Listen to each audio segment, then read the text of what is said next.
Bonjour. Alors, profitant désormais que le mercato s'est terminé, je voulais vous faire la petite synthèse de ce qu'on avait vu cette saison. On a vu beaucoup de départs, on va vite oublier.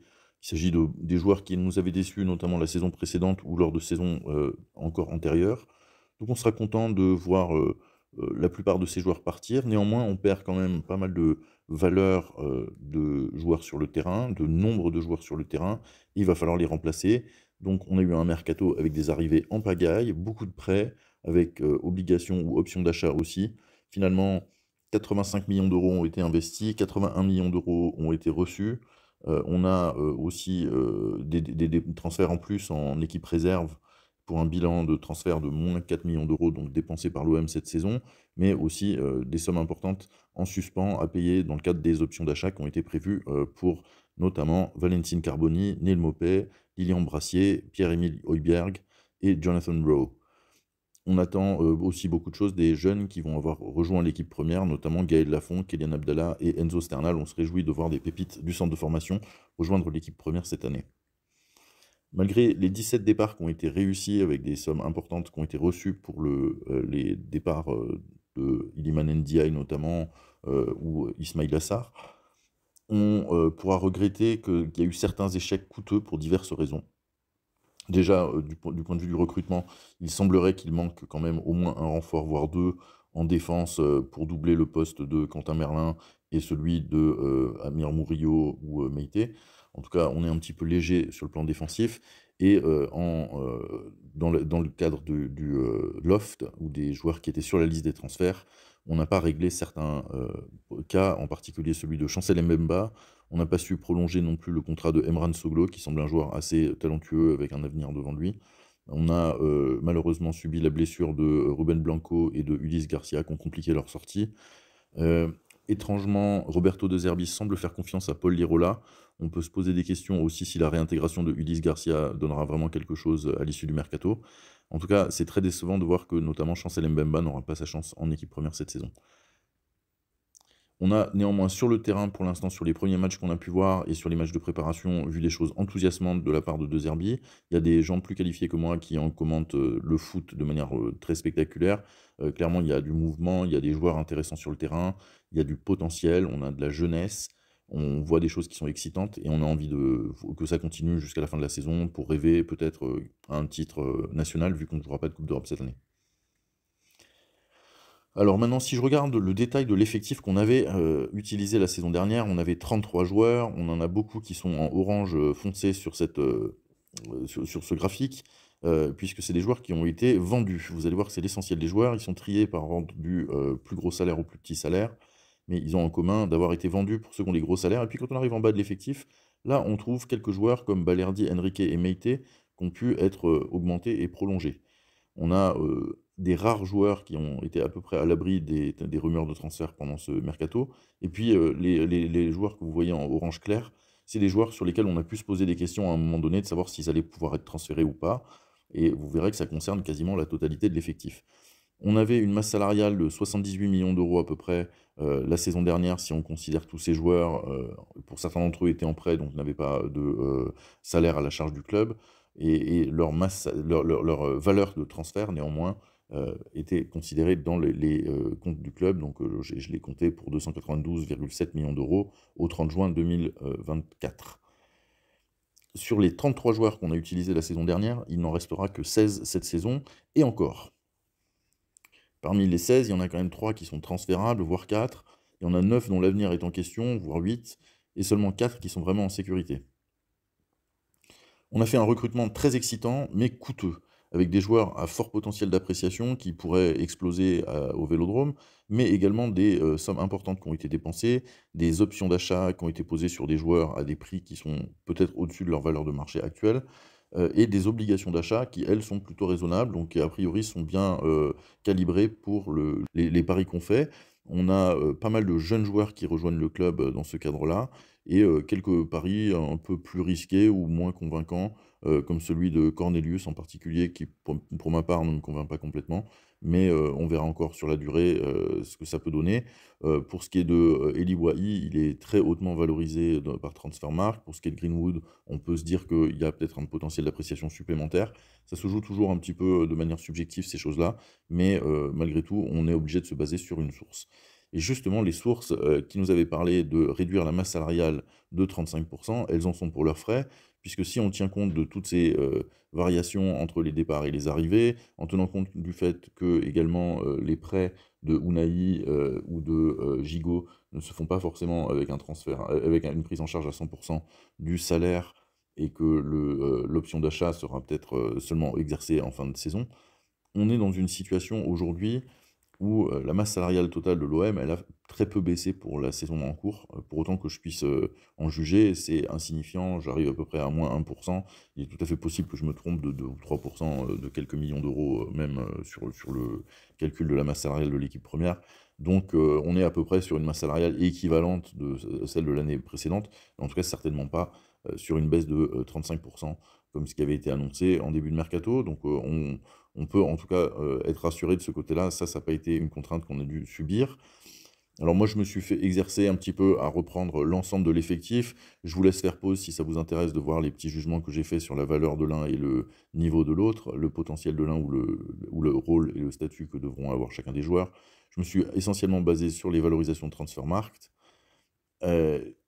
Mais ce qui m'intéresse surtout, c'est d'analyser aujourd'hui les grands événements du mercato, notamment le Greenwood Not Welcome. Pour ma part, je me suis positionné du camp des minoritaires qui ne souhaitaient pas la venue de Greenwood, absolument pas pour des raisons sportives. Je savais que Greenwood était un super joueur avant qu'il vienne à l'OM, j'ai jamais dit le contraire, c'était pour des raisons purement extrasportives, sur lesquelles je ne reviendrai pas.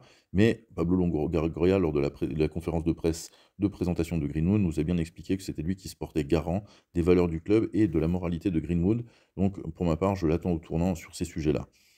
Et justement, sur la moralité du club et le comportement et les valeurs qu'on représente, le fait de traiter Chancel Mbemba, qui avait joué blessé pendant les 6 derniers mois et qui était plutôt un capitaine exemplaire dans l'équipe, pour autant qu'il y avait encore des joueurs exemplaires dans l'équipe la saison dernière, j'ai trouvé que son traitement et le traitement plus généralement des joueurs du Loft était assez indigne. Quand j'ai vu également qu'on menaçait de sanctions le petit Ryan Assad pour avoir posté un truc sur son cousin Mbemba, je trouve ça assez choquant comme fonctionnement. Et encore une fois, Longoria ne se couvre pas de gloire dans sa gestion humaine avec ce genre d'attitude. Je ne pense pas du tout qu'à long terme, ce soit pour le bien de la réputation de l'Olympique de Marseille. Je trouve que ces histoires de parking l'année dernière et ces histoires mesquines également cet été, ça nuit en fait à la réputation de l'OM sur le marché des transferts, et c'est pas du tout souhaitable à long terme pour les mercatos futurs de l'Olympique de Marseille.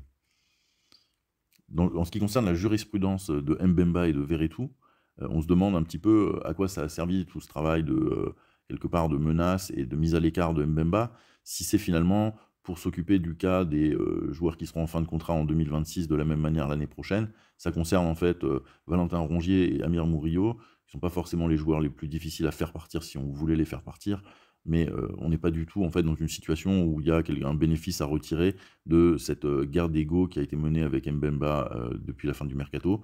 On peut espérer que le pragmatisme reprendra le dessus et qu'on réintégrera Mbemba, qui a évidemment son rôle à jouer dans l'effectif de l'Olympique de Marseille, compte tenu des failles observées, notamment en défense. On a 11 joueurs pour l'équipe A et 147,8 millions d'euros de valorisation qui ont été investis pour le club cette année. Donc c'est la valorisation des joueurs dans Transfermarkt. Ça ne veut pas dire qu'on a payé ça. Vous avez vu qu'on a payé 81 millions d'euros pour avoir ces joueurs-là.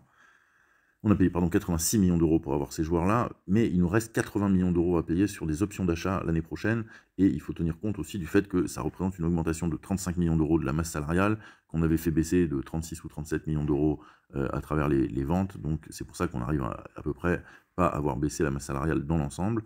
On aurait bien aimé peut-être faire une ou deux ventes de plus, notamment celle de Mbemba, pour arriver à baisser un peu plus la masse salariale, mais finalement on est bloqué à peu près au niveau de l'an dernier. L'argent, est-ce qu'il est bien investi sur la durée? Ça, c'est une vraie question à l'Olympique de Marseille et depuis longtemps. L'impact transfert total, vous voyez qu'il est très mauvais. Sur le mercato 2024, ça ne fait pas une énorme différence en tenant compte des prêts avec option d'achat et des joueurs sur la liste des transferts. On perd à peu près 70 millions d'euros sur les ventes et à peu près 11 millions d'euros sur les achats, pour un total de 80 millions d'euros perdus à peu près en impact de trading sur la saison 2024-2025. On a, des achats qui ont, quand même bénéficié dans l'ensemble, au club. On en a fait 443 millions sur les 4 dernières saisons, en incluant la saison en cours, avec les prêts, à option d'achat. On a fait des ventes pour 218 millions d'euros, dont une grosse partie, lors de la saison en cours, pratiquement 100 millions d'euros sur les 218 millions d'euros des 4 dernières années, sont sur la saison en cours. On a, une variation d'actifs, qui est négative sur les, 4 ans, de moins 33 millions d'euros, qui est en partie due à la réduction du nombre de joueurs aussi dans l'effectif. On a un impact de trading d'ensemble de l'ordre de 258 millions d'euros qui représente, des transferts qui ont été payés trop cher, des joueurs qui ont été, mal vendus ou qui ont été libérés en fin de contrat, et à l'inverse, notre incapacité à valoriser des joueurs qu'on aurait recrutés moins cher ou qu'on aurait développés au club. Les commissions d'agents, elles sont très importantes. Je me suis basé sur, la saison 2022-2023 qui est la dernière disponible, où on avait dépensé à peu près 19 millions d'euros pour estimer que sur 4 ans, on pourrait, à peu près avoir dépensé 68 millions d'euros en, commission d'agents, et ça me paraît pas, forcément excessif, mais c'est quand même des montants très importants qui sont pas inclus dans le chiffre d'impact trading.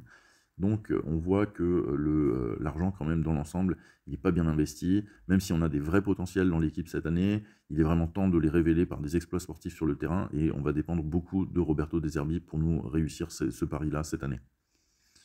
Alors, pour ce qui concerne les promesses de Franck McCourt en mai 2024, lorsque j'avais présenté des, indicateurs clés de performance à, surveiller pour, les promesses de McCourt pour les 6 prochains mois, on avait identifié quelques, sujets qu'il fallait surveiller tout particulièrement.